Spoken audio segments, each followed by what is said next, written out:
is to somehow make them curious enough or persuade them by hook or crook to get more aware of themselves and where they came from and what they are into and what is already there, and just to bring it out.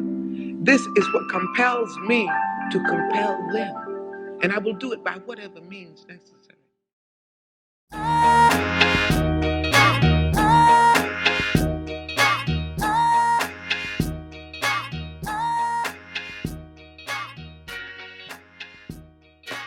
Welcome to the Awesome Black Dad Show, where our goal is to educate, inspire, and encourage dads to become the best version of themselves. We back. It's November. Whatever day it is today. It's been one of those weekends. We back at it, man. This year's gone by so quickly, man. And 2020 has just been a blur, man, for a number of reasons. But I'm happy to be here. Happy to have close family and friends still here with us. Yes, so sir. it's definitely a blessing, man. How you doing this morning, Real? I'm all good, man. Yeah. Ready to jump into it, you know?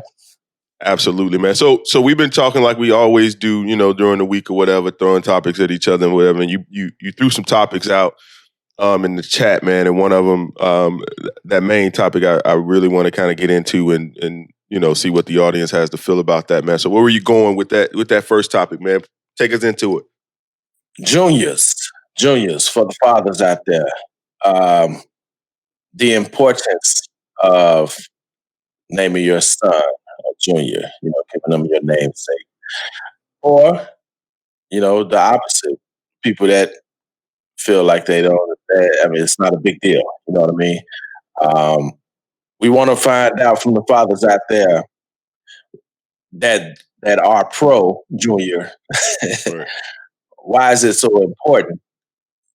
Why is that so important to you to name that child after you? Right. Yeah. So I think it's very interesting. I wouldn't necessarily say I'm pro or against. I did decide not to name my firstborn, to not give him my name, and I'll get into why I did that. What was your perspective? Why didn't you? I mean, why didn't I? I've had several opportunities. You have had. Yeah. Is that 3? You've had 3 opportunities to be exact. Yeah, 3 opportunities. I just think I'm selfish. I'm selfish when it comes to that. I want my own name. That's my name. I'm gonna live my own life. I'm gonna have my own legacy. Naming my child after me does not equate to me as leaving a legacy. Because a lot of people, when I talk to men, some of them say, I just want to leave my legacy or my name or whatever. And I always be like, your name is not your legacy unless you doing something so big, you change the world so in such a manner where so many lives have been changed. Like a Martin Luther King Jr. and something like that. Right. So I felt like unless the name doesn't matter to me, as long as he go out and maybe I have a legacy, they're going to remember my name and not his. So me being Jarrell and the Jarrell Jr. Also, I think the biggest thing back then, because I had my first son young, I wanted to be more creative. I think it was easier to just Junior. You know what I mean? I want to be more creative and come up with a name that actually define who he would be. You know what I mean? Right, and that's a name that actually means something. Yeah, and that's the power in naming, right? So, I mean, the Bible says it. I mean, there are a couple of books. I'm reading a book called Wild at Heart that talks about the importance of fathers, taking the time and being deliberate about naming their children, right? Not just their sons, but their daughters as well. And so it's very important, I believe, because if that kid knows their purpose early on in life, the closer they can get to success, right? So I definitely agree. I never really thought about considered it being selfish. which is an interesting thought. Like, I just want to keep my name to myself, and I don't want anybody else to have it. So I never really thought about it like that. I did when I was having my first child. When we were having our first child, I was thinking about it. People were asking, so you gonna have a little TJ running around, and I was like, I don't know. And I was, going through my mind was the same thing going through your mind, was like legacy. And what does it mean? Right? What I'm leaving behind, am I leaving just my name? Or is there more? And there's a lot that comes with it, right? So if I'm leaving wealth, um, strength, positivity, and all of these other things, just think about what Michael Jordan would be leaving behind. And his first kid's name was Michael Jr., right? And so Right. every time somebody heard Michael Jordan and he wanted to play basketball, and he could never really meet Yeah. that, the pinnacle of that, and all these expectations of people around him. There's a lot of weight associated with that pressure, right? So it's not just Right. you got to take the good with the bad. So you get the good in being Michael Jordan's son and having his name and carrying along. That will take you far, right? You can walk Mhm. into places and tell people who you are, and they will let you in for free. They will give you free things. You'll be able to get indoors, or doors will open up for you that wouldn't open up for normal people. But there's also some backlash to that, right? Or some negative to that. And so I thought about Yeah. all of that. And I think my ultimate conclusion was, I just wanted my kid to have his own identity. I didn't Right. good, bad, or indifferent. I wanted my kid to carry his own legacy and be responsible for that. And I wanted to teach him how to do that and how much it meant to make a name for himself. Right. Right. So yeah, I named you like Tyler. Tyler is my first child. And so the impetus behind me naming, so both my boys' names start with T, right? And this might sound strange. So there's a bit of tradition behind that. Both of my kids' names start with T, and I named both of my boys. Um, and the reason I started with T is because my siblings, names start with T. So it's Terrell, Tiffany, Tremaine, right? And so the reason behind that was that my aunt on my father's side gave me my name, right? And I believe she gave my middle sister Tiffany her name as well. And so there's this, and then across my family a little bit, you see some T's too, right? So I for whatever reason, I just always felt like that was cool, and I wanted to keep that kind of going. I tried to get my sisters to do it with their kids. They did their own thing. Um, but I stuck with the T tradition, and then I named him Tyler because Tyler means builder, right? Mhm. And I wanted my first child to have this idea in his mind. I wanted to build in him, or instill in him, idea of building things from the ground up, right? It's just Right. when we look around us, everything around us was built by somebody else that was no smarter than us, right? That's a Right. paraphrase of a quote from Steve Jobs, right? And so when we look around at the things that we use and the things that we value, everything around us was built by somebody just like you, right? Yeah, there's some Right. people that are smarter and so forth and so on. But at the end of the day, it starts with an idea, and then you putting your hands to work, period. Right. And so it's just like, that's where it starts. And if I instill that in him when he gets older, right, and he understands and recognizes the power in his name and what it can do, that's what legacy looks like, because then he'll do that for his child, right? Yeah. And he'll keep that going. And like you said, man, even the negative connotation, because think about it like this: you might live a whole life and do nothing, right? Right. And you named your son Junior. Yeah. Now, now you got this little dude falling Right. behind you with your legacy, Yeah. doing nothing. Right. You know what I mean? It's like a legacy to me is way more than a name. Way You know more. what I mean? Way more. Even if we go back into ancient times, you know what I'm saying? David was given a plan to build, but Solomon, his son, came behind him and did it. Mhm. You know what I mean? So it's like the name really didn't affect the The outcome. the purpose of his life. The purpose of his life. Yeah. So Junior is a lot of times when I talk to guys, junior is more of a like a pride thing, like a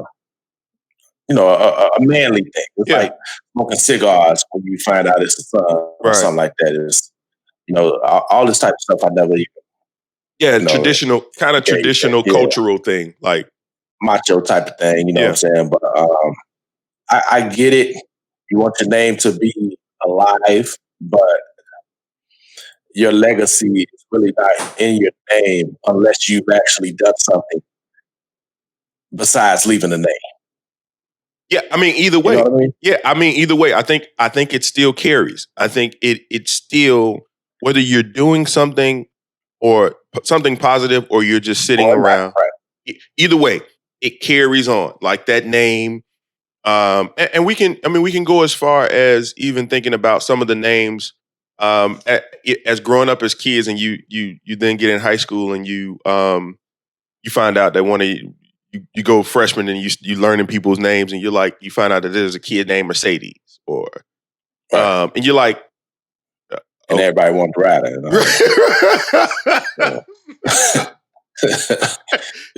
You use Mercedes. Right. And so you think about, like, just the thought in that name. I think it's important, right? At the end of the day, I think that Yeah. it's important, and it is the start of your legacy. Does it determine who you will be at the end of the day? I don't know if there's evidence to necessarily support that. I think that it does have some effect on on how things go for you in the future, for whatever reason, right? I think that certain Right. people with certain names will have different struggles than others, right? We've talked about culturally, in our time. Some parents go about naming their kids a certain name because they think about what is their name going to look like on resumes, right? Right. They'll name them that way because it's like, man, I want, when my child goes and looks for a job, I want them to, I don't want people to know what ethnicity they are, right? And I'm like, Right.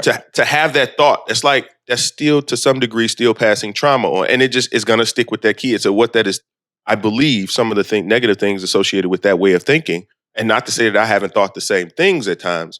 I mean, look, my first name is Tyler, right?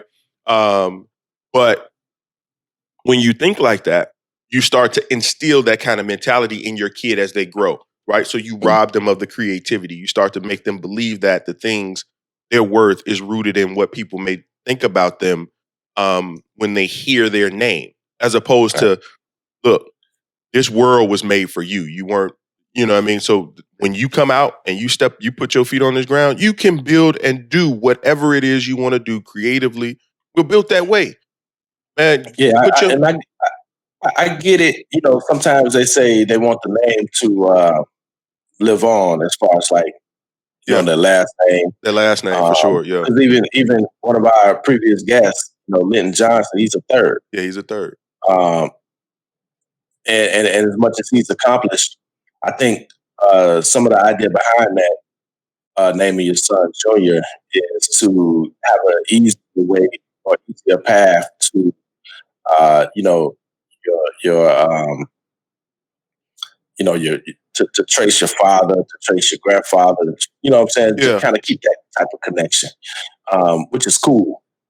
But then again, you got like the Martin Luther King Jr.'s of the world.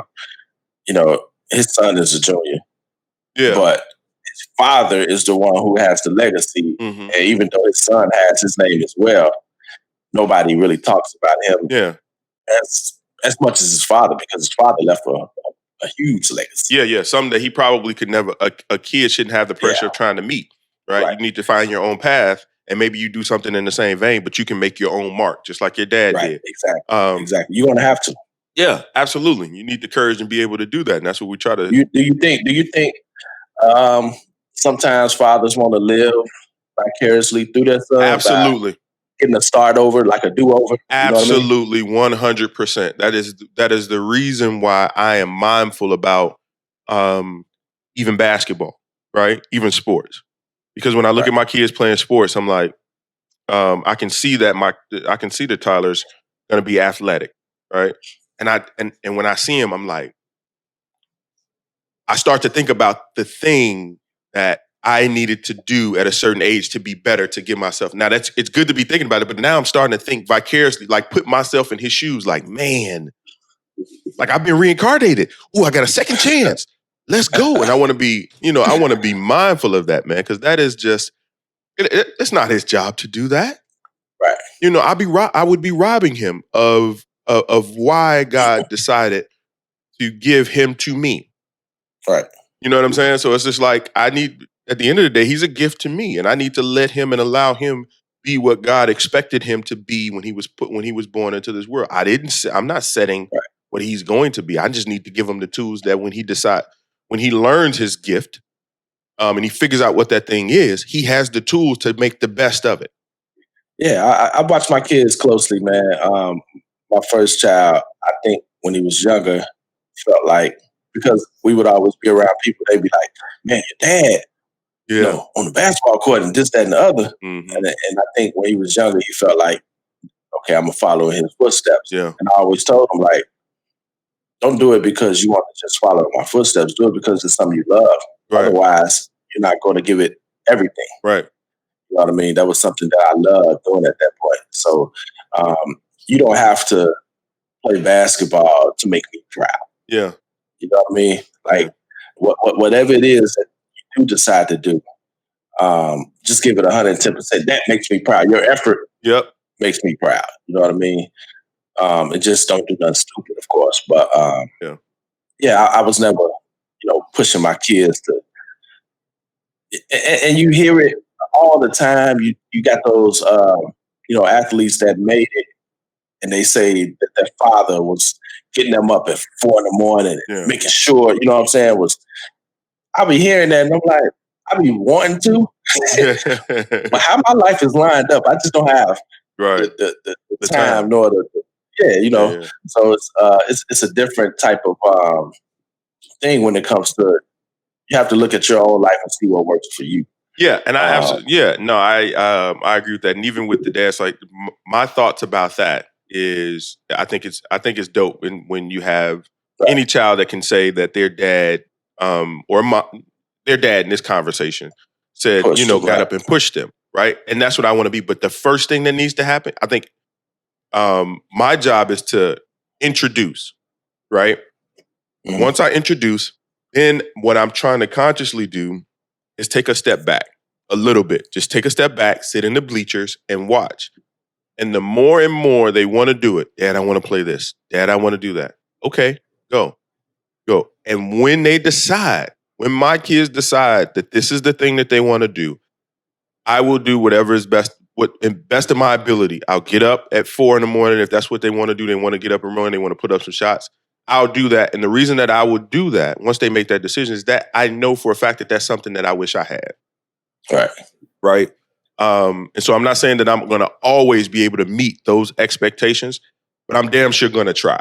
Right. So my kid wake up and be like, yo, Dad, I want to put up some shots. Can you come catch the ball out? Yes. You've made that decision. The difference in that is, like, I don't want to be the one. What's the movie with Denzel Washington and Ray Allen? He Got Game. Yeah, I find myself struggling between that pushing and encouraging, and then his son at some point started to resent him. Right, even though he was great, he resented his dad for how he kind of forced him into that, and he forced him to be great, but he didn't really necessarily make the decision to be a ball player until later on in life. So, I mean, there's a definite balance there, but that's where I am today when it comes to me fathering, right? To that. The other thing that you brought up, and I want to kind of, when you talk about legacy, or when we talk about legacy, and as fathers, one of the first things people say is like, I want a son so I can carry on my name, right? And I've thought about that. And then when you talk about carrying on a name, does that name start with you? Or is it with your grandfather's father, right? And how much do you know about it? Like, I can't, like, I know my father, I don't know my grandfather. So it's like, what am I really carrying on? And what does the name really mean, right? I mean, when I look back at it, when I would talk about this, in the barbershops or whatever, I always be like, man, 2 generations, if you haven't made it, you're forgotten. You said 2 generations. If you haven't made an impact, so what I mean by that is I know who my granddaddy was, right? Mhm. But I don't know who his father. Well, I've heard of him, Mhm. Monroe. Mhm. I never met him. He was actually alive when I was alive. Mhm. They lived to be really old. Mhm. But as far as like a legacy, the only legacy that you usually would be leaving is that internal family. So the legacy that I remember about my grandfather is what I remember. As far as what the world was about him, there is no legacy. You know what I'm saying? Mhm. Mhm. So we have to define what legacy we're talking about. We're talking about just family tree legacy, like just remember their name on a family tree, or a legacy that actually impacted the world. And I think when it comes to the familial legacy, you're basically, like I said, 2 generations in, 3 generations, you're forgotten. My kids, unless we continue to teach them who they came from, they'll never know who my great grandfather was. Right. You know what I'm saying? So it has to be taught. But a legacy, I think, stands on its own. You know what I mean? A true legacy stands on its own. So even my kids, when they find out if my great grandfather did something ginormous, Mhm. they'll just know. Once we say your father's your great great grandfather is this, Mhm. it's this person, and they like, you mean the guy who, Yeah.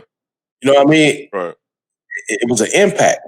Other than that, so are we talking about like legacy as far as like last name? Because I hear some guys saying, look, I want my son, I want to have a son so they can carry on my last name, because the daughter is going to get married and change her last name. Mhm. You know what I'm saying? Yeah. So it's like, Why? why? I don't know. Right. No, I'm just saying. So when you say that, what pops in my mind is when somebody says that, when a guy says that. So say I came and said that to you, I want a son so he can carry on my last name. And so when I say that and you say that out loud, the next question is, why do you want somebody to carry on your last name? What is there to carry? Like if he's carrying bags Exactly. with your what is in those bags? Have you been deliberate about the things that you want him to carry on? Why do you want your name to exist from generation to generation, right? Because like you said, 2 generations, probably even less. 1 generation, some people don't know their grandfather, right? Right.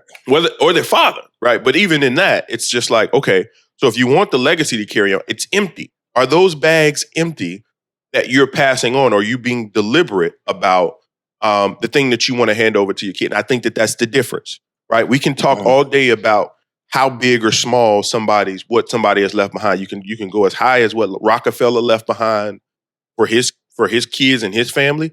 That's or even not from a money perspective, like you mentioned, Martin Luther King. What he left behind will be talked about for forever, right?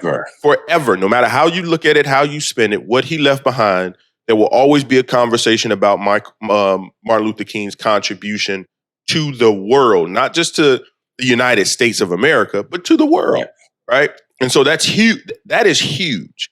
And you only get those types of people so many times, right? Right. Doesn't mean that you can't have an impact. And you're supposed to have an impact, but you gotta do your part. There's somebody else, and I'll use this analogy loosely. Somebody's got to flip the fries, right? But if there's nobody that's willing to flip the fries, you don't get fries. So everybody has a part to play. And so when you think about it, when you say that, it just made me think about why. Even when I say it, why is it important to me to have 2 boys that can carry my name on, or the Lindsay name on, for another generation? Right. Why is that so important to me? And I need to be more deliberate about it, because if you ask me that today, I could probably manufacture an answer that sounded relatively decent, right? But is that the real thing? Is that really what I want to carry on, or is it a textbook answer, right? You know who we need to have to answer this question, man? Who was that? We need George Foreman on this podcast, because he got George Foreman Jr., George Foreman II. Right. I think he go all the way up to like 7 or something. Yeah, he does. All George Foremans. That you're I right. wonder how they feel about that. Yeah, I would love to hear his perspective on. Well, I would love to Straight hear up. both sides. Everybody being named George, and then his thought process behind naming all of his and I think he even tried it with his daughters. Like I think some of his daughters are named like Georgina or something. Yeah. So George wasn't playing. Nah, he wasn't. When it came on a number of fronts, he wasn't playing. But no, that's a very good point, right? But I think that when you think about that, man, it's really about why. Like, why do you want the Dantzler name to carry on, and why is that important for you? Because we all got to go. Right. You know what I mean? I'm not necessarily actually putting you on the spot to do that, but that's the thing that popped in my head about legacy. No matter how big or how small it is, you have something to leave, right? Yeah. And you should want to leave something behind. And what is that thing? Start being deliberate, more deliberate about that, man. I think it's power in that. Those who left even the smallest legacy, when they refer to their siblings, later after they've passed, they say, the daughter of or the son of. Yeah. That lets you know that there was some impact with whoever that name is. You know what I'm saying? So it really doesn't matter if they're a junior or not. It doesn't matter if they're a son or a daughter. What matters is what you've done before that. You know what I'm saying? Yeah. You know what's I always find interesting when I watch, because I'm into I don't know if it's called, they're not really medieval series or movies, but like the Games of Thrones and the stuff that was, back in the day when and in these movies or series, the guys, the way that they introduce themselves, they say, I'm the son of so-and-so. Right. And so the way that people know them is by saying their father's name. That was the only way. You know what I mean? I guess that's the equivalent of putting your last name. Yeah. That's how it was, man. Like when you look at genealogy, that's how it is in the Bible. It's by your father's, name. Yeah. Son of, right. Daughter of, son of. But it was always the father. Right. Yeah. You know what I mean? So yeah, there's a part of it. That's the part of the responsibility of being a father, right? When you take these kids, I mean, that is the thing. You got to figure out what it is that you want to leave behind. And so one of the other things I want to I know that when it comes to traditionally, just to kind of not necessarily pivot, but just to flip it on its head a little bit, we talk about sons and traditionally in our culture, when marriage happens, the woman takes the man's name. And so why is it that that it's so important for that type of ideology to be on the sons and not so much on the daughter? Now I've recognized that there are that there are some daughters that carry on their mother's name, and when I hear that, it's kind of, because you don't say junior, right? When it comes to women and naming the daughters the same name as the mom, and you don't see it very much. But I just wonder. I think it's interesting that just doesn't. When you talk about legacy and you talk about carrying on names and all these other things, it isn't necessarily associated with the girls. Right. And I imagine that that's just a cultural, traditional and cultural thing. I don't know what the Bible necessarily says about something like that. But I think it's interesting. Personally, I think certain names should be kept alive. I like old names like Doris, Charlene, Bertha, right, Bridget. I think these names are like, they getting real scarce now. You know what I'm saying? Give me them old names, man. We gotta keep them old names. Ida Mae. You know what I'm saying? We don't see no more Ida Mays. I don't think you're gonna see any more Ida Mays, man. No Lula Mays. We need something out here, man. We need to go back to the essence, man. The South, right? The South with the F. You know what I'm saying? As blacks, we pronounce everything that's TH with an F. Right. You know what I'm saying? South. Right. Mouth. Yeah. like meth. Right. Said muffer. Right. Bruffer. You know what I mean? Yeah, I don't think you're right. Those names are starting to fade. It's interesting that you say we need to bring that back. I don't know that we need to see another Ida Mae. Where the Um, Calvins at? You know what I'm saying? we can probably do Uh, it. You know what I mean? Yeah, just to go back, circle back to what I said earlier. Roy Can you Lee. imagine? Can you I want imagine Roy. looking at the resume and seeing Ida Mae? You're gonna be Yeah, like, man, is that'd she be dope. 60? She's Yeah, 75 or that's 80? dope. Yeah. No, that's interesting. Just those names, and when you think about it, yeah, I don't know. I think now I'm going to go down the rabbit hole and try to do a little research about women and girls being named, after their moms or something like that, or in George Foreman's case, after their dads, Yeah, Georgina. yeah. And so speaking of legacy and all of that, and then girls and women, Uh-oh. yeah, we Uh-oh. and marriage, right? All of this still stuff comes, interestingly enough, comes full circle, and we wind up finding ourselves in a different realm.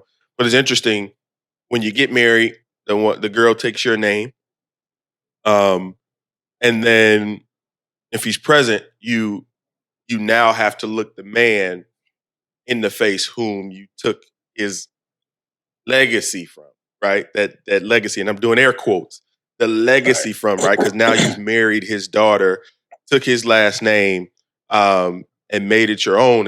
And technically, at face value, he no longer exists. If people don't know her, like when they first meet her and they hear now your last name, they don't associate it with him anymore. Right. Right? So he's, to your point, 2 generations, not even 2 generations, he's gone unless somebody starts to have conversations, right? He's not necessarily the first thought when it comes to his daughter. He's been erased. Right. And that's the importance of leaving a true legacy.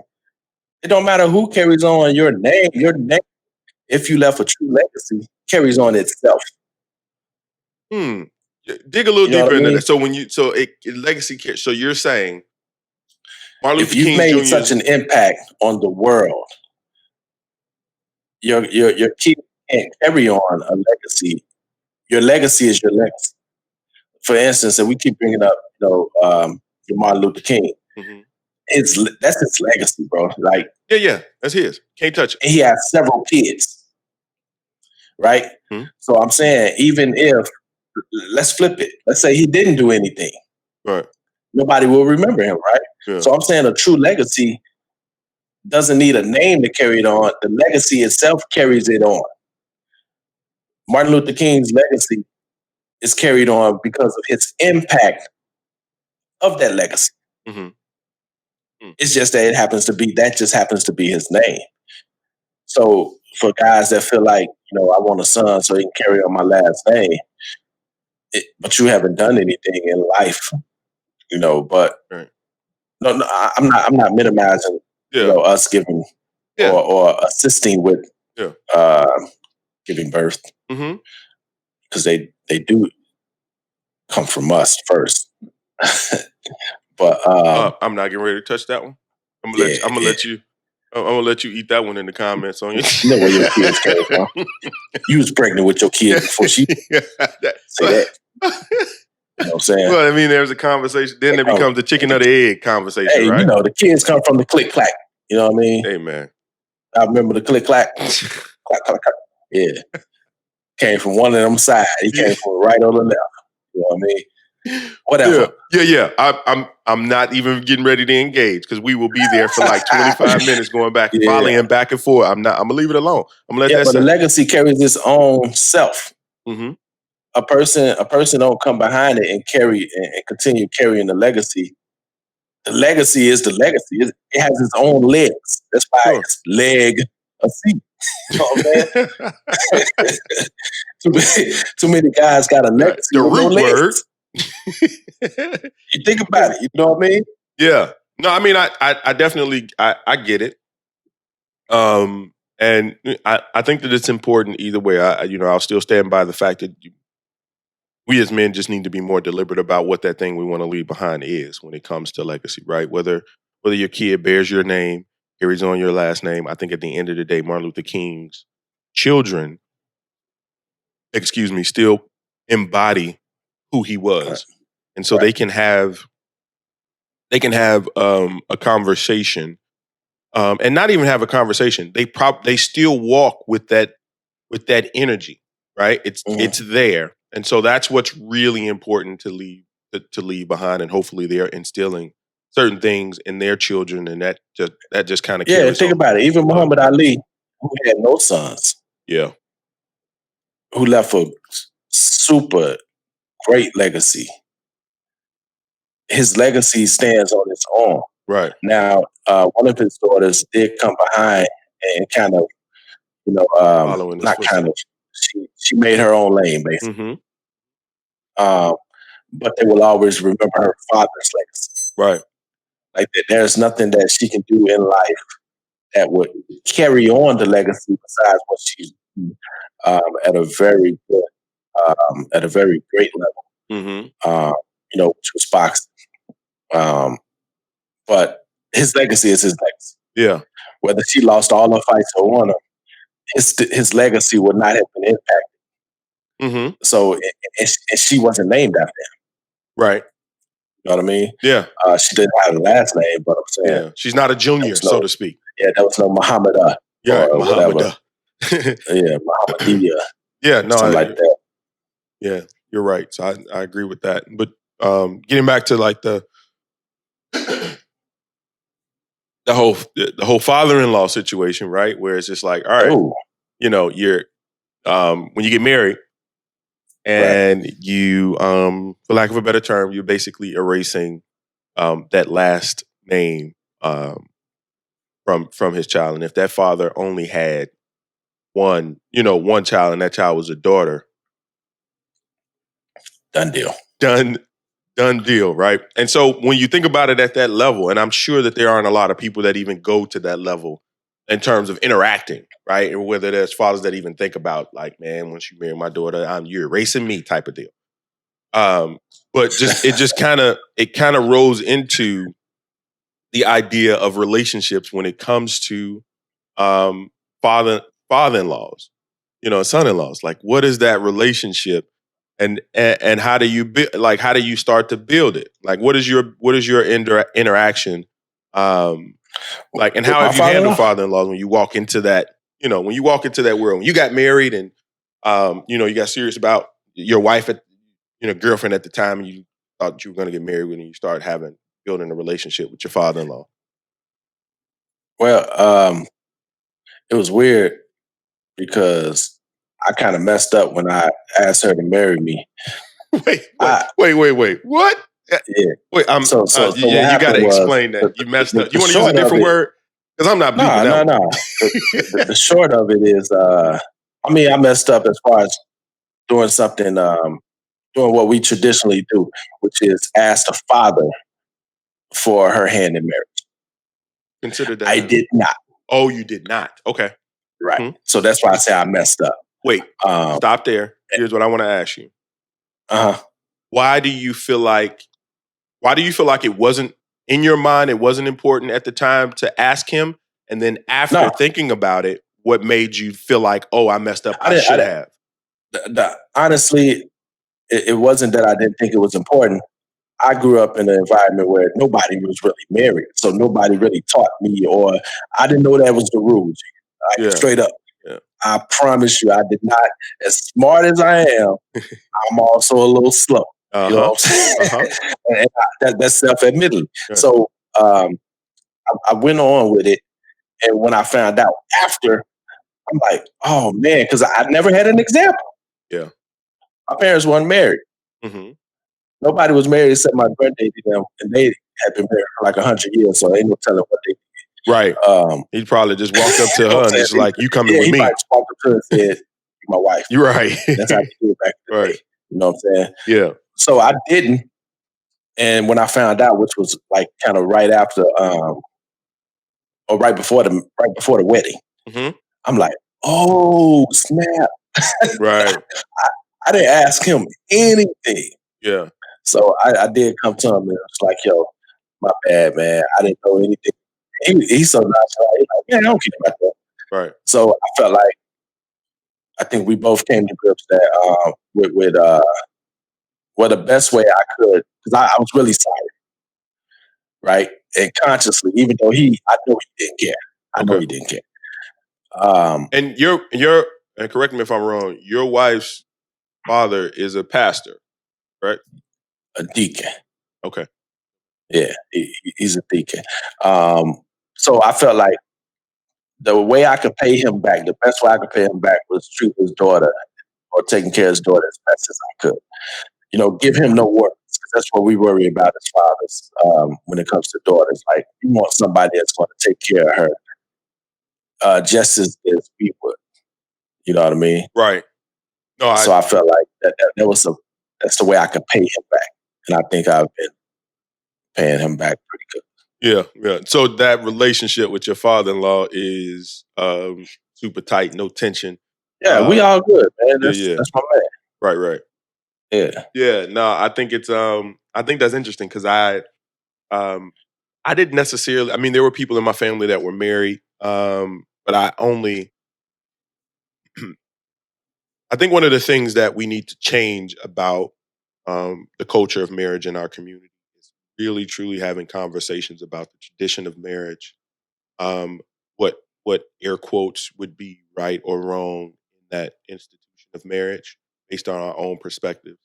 And what I mean by that is that I saw people that were married in my my family. Right, my mom was married to my youngest sister's father.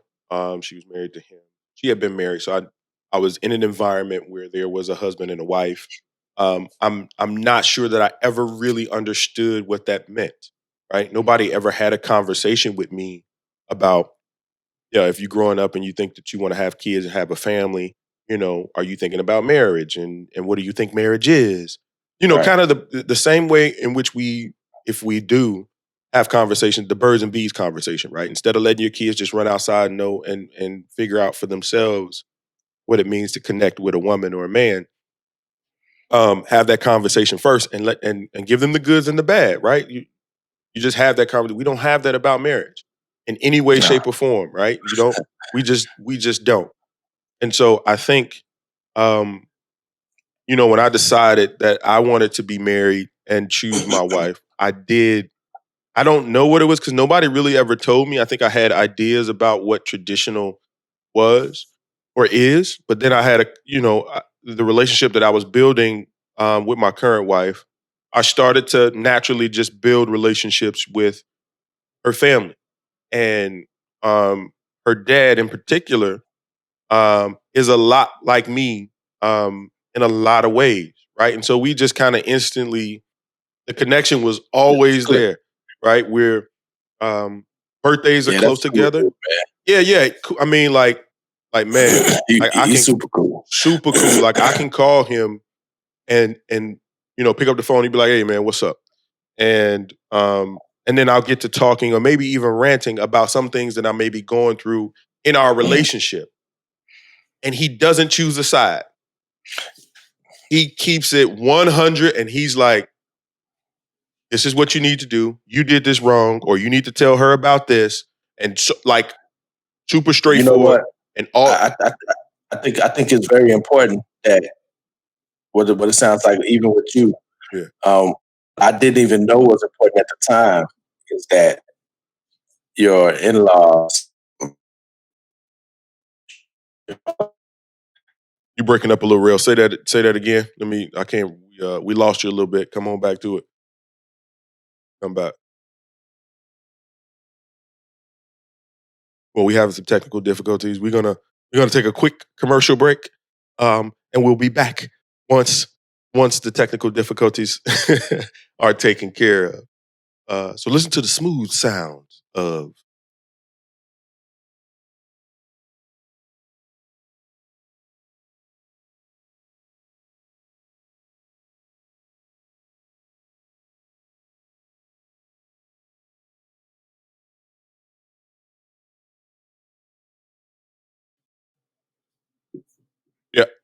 Yeah. Welcome back. I'm back. Welcome back. Yeah. So what totally you gonna have to edit that. Right. No, I started talking, man. I created an advertisement. So okay, cool. So you were saying that what was important about that relationship with your in-laws?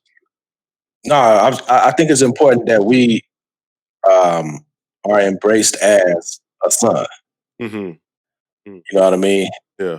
By the father and or the mother, whoever's there. So I think that it makes it so much easier because then you start to realize that, you know, you're actually a family. Right. For instance, he was talking to you just as he would talk to his own son. Exactly. And You know what I mean? And that goes beyond yeah. anything that we can put in words. You know what I'm saying? Like that's like so solid to us. Yeah, and that's what he says to me. Like that, he literally says, "Man, I look at you like my son." Right. I mean, and that's what. Right. And that is the type of relationship that that we've built, and you know, I definitely appreciate it. You know, to the end. But even before we got there, I respected him enough, and I felt, and I think I did it out of respect as opposed to tradition or culture. I think just in the back of my mind, like, yeah, I'm getting ready to take your last name and erase it. But I didn't, you know, not really in that sense. I asked him. I told him, or I told him how I felt about his daughter, what I was thinking about doing, and I wanted to ask his permission. And in true dad fashion, he was like, "You sure?" like not in the sense like, "Oh, you sure with my daughter?" Yeah, but more so, are you sure as in who you are as a man, and so forth and so on. Like we stood out in the back of his truck down south of his house, like and just chopped it up about life and about it all. And he accepted it. And it was just like, man, it was one of the dopest conversations that I've ever had with someone, you know, with the man that's older than me in terms of advice and wisdom and things of that nature. And, you know, our relationship has always kind of been built on that foundation. And I absolutely, you know, appreciate it and trust it. So that, to your point, I don't have daughters. But I think I would imagine that the same thing would apply when my sons, if my sons decide to have to get married later on down the line, and their wives, you know, I would treat like daughters. You know, and become one, right? So it's just an interesting dynamic, and it brings everything kind of full circle when you begin to talk about legacy, and you see it from the other side. You see the man that you've from whom you've took his daughter and married, right, and giving your last name to, kind of embrace that and do some things and treat you in a certain way, man. You can't help but to kind of follow that model. And that's kind of what legacy is, right? It's about creating this model that you can hand over to your children and say, look, here's what I've created. You can take this model and you can build on it. I don't expect it to stay here. It should not. You should take it and do something greater with it, right? And so when people, even in that example, when we brought up Michael Jordan, people think of Michael Jordan as the, you know, the basketball player. There's also Michael Jordan, the businessman, right? So when you look at his kids went to school for marketing and business, right? So there's an opportunity there for them to take the model that Michael Jordan at some point will leave behind that was created by his God-given ability for basketball, and they can take it to another level business-wise.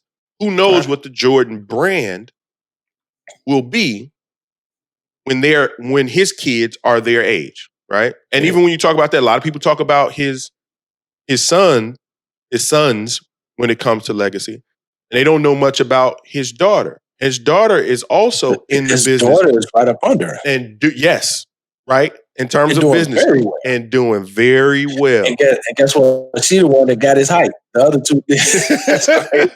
Is she tall? Yeah, she's tall. Okay. Yeah, I didn't know how tall she was. Yeah. Yeah, I didn't know that she was that tall. But yet, you don't even really, like, when you talk about legacy and you're talking about these, you know, we don't want to be just like very gender specific, right? Because it's your children, right? Whether it's the kids you had biologically or the kids that you've chosen to take on as your quote air quote stepchildren, right? You've married into a situation where a woman has kids already, that now becomes your responsibility. Right. And so that's what, you know what I mean? It's powerful when you start to think about that, man. And it can be a lot of pressure, man. Thank you for putting this pressure, even more pressure on me. And, you know, I'm just trying to now I got to make a diamond, right? Because the pressure That's what I'm here for. It busts pipes or makes diamonds, man. And so I'm trying to make some diamonds. But yeah, you just got to be deliberate. You got to be more deliberate about, you know, what it is that we're leaving behind as men, whether it's hard work and ethic. I mean, in our ethics and beliefs, right? The things that people can't necessarily see. It's not tangible, so to speak, but it's just, you know, it's just left behind. Yeah, I think we should focus on more of the more important intangibles to instill into our kids, as opposed to just the name. Right.